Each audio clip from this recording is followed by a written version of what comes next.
Green Lantern is a Boliger and Mabillard stand-up roller coaster located at Six Flags Great Adventure. It stands 154 feet tall, has 4,155 feet of track, reaches speeds of 63 miles per hour, and features 5 inversions. Green Lantern originally opened at Kentucky Kingdom in Louisville, Kentucky in 1997, where it operated as Chang before being relocated to Great Adventure in 2011 to coincide with Ryan Reynolds' Green Lantern film. When it opened, Green Lantern was the tallest, fastest, and longest B&M stand-up coaster in the world before losing all 3 titles to Riddler's Revenge at Six Flags Magic Mountain. It now operates as only one of 4 original generation B&M stand-up coasters in the world. This is our full-length, in-depth review of Green Lantern and our comments about what you can expect when you ride this coaster. Before we get started, please like and subscribe as it greatly helps the channel, and turn on notifications so you never miss a video. Now, let's stand up to our fear.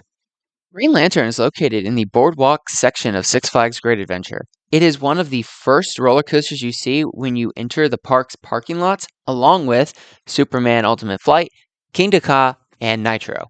When you walk up to this ride, a giant Green Lantern and the Green Lantern using his power ring to create the ride logo greet you, though you cannot really tell given how worn the ride sign is nowadays. After you walk under the ride sign, you start walking to the right to make your way to the ride. As you make your way to the station, you walk under some coverings with the Green Lantern logo on them, past some loose theming, which includes some fighter jets, and near the ride itself. This walk to the station is awesome, as you get to see the coaster in action before you even reach the station. As you walk into the station, you get some good story elements about the Green Lantern Corps and one of the ride's signature phrases, "Stand up to your fear."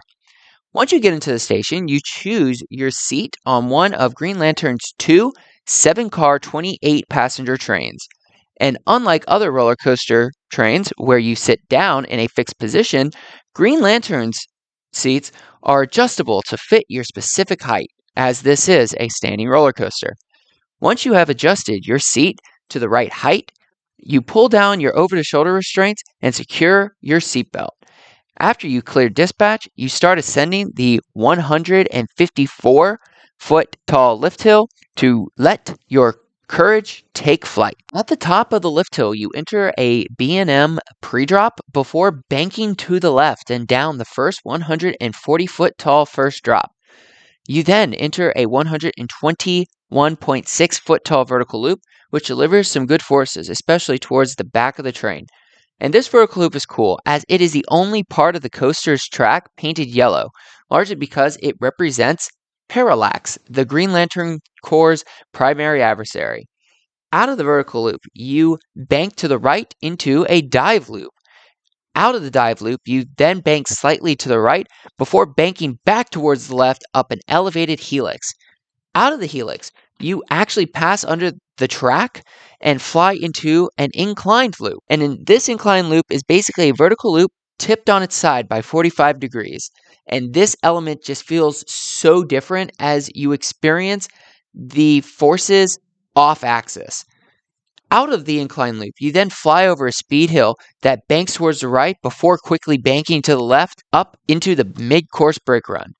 Off the mid-course brake run, you whip into a corkscrew, which passes over part of the Q pass, followed by a slightly elevated rightward banked turn, and then a leftward banking turnaround into another corkscrew, which also whips over part of the Q pass. You then fly into a banked right-hand turn, followed by a banking left-hand turn into the final brake run. With over 4,000 feet of track, Green Lantern is a long ride, which delivers some great forces over an excellent layout. But Green Lantern is not for everyone. While it is a decent ride based off of layout alone, the ride's over-the-shoulder restraints and seats are unforgiving for shorter riders because of where the top of the restraints are relative to shorter riders' heads. If they are not prepared for a particular transition into an element, riders will actually hit their heads into their over-the-shoulder restraints, causing real headbanging.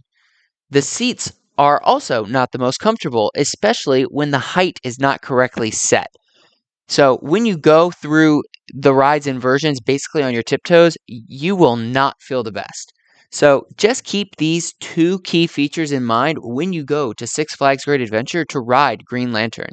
Make sure to keep your head forward as much as possible throughout the ride's layout, and that your seat is positioned comfortably so your feet firmly touch the train's floor before dispatching out of the station. Finally, Green Lantern is definitely a rarity nowadays, as many parks have opted to convert their old B&M Stand-Up coasters into a more enjoyable floorless coaster experience.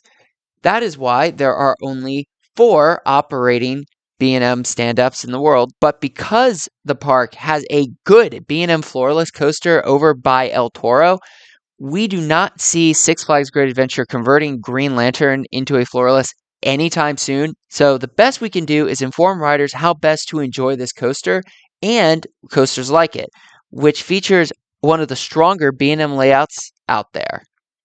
Overall, Green Lantern is a good coaster with a strong layout and good forces.